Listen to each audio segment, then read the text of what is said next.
Good morning. I was walking along and all of a sudden the Spirit reminded me of Isaiah 1 verse 18, where the word says, "Come, sit down, let's talk this over." It's a message from Isaiah, from the Father. And this is a very important matter that we're discussing. We read in Mark 5 verse 10 to 17 that the demons that was inside a man begged Yeshua to send them into the pigs.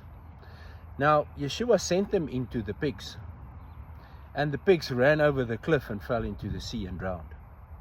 So they actually requested their own death. But let's go back to the pigs. Why would Yeshua allow these demons to enter pigs?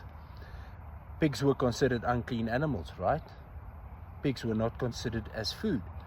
So when we look at Yeshua did not wish to win a popularity contest. He wanted to do the right thing every time, even if the right thing is not the most popular thing.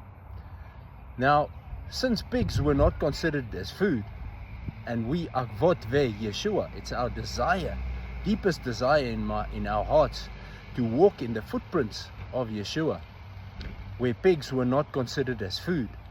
Why would you and I even consider eating pigs that is unclean animals? The word teaches us in James 1 verse 22, my dear brothers, don't deceive yourselves by only hearing what the word says. Just do it. And you and I taking this step to just do it, walking in truth, walking in the Torah. I read some article the other day which said that he allowed the demons to enter the pigs because the pigs were considered by Jewish law not as food. It's not Jewish law. It's the living Torah, our Torah, which is our Messiah. He lived it, he walked it, he did it. He just did it. He didn't just talk, he didn't just hear, he did it without sin. You and I, in the same way, just do it. Stand in the truth. Stand in what the Father says, even if the world around us considers it as old and past. What would Yeshua do? Did he eat pork?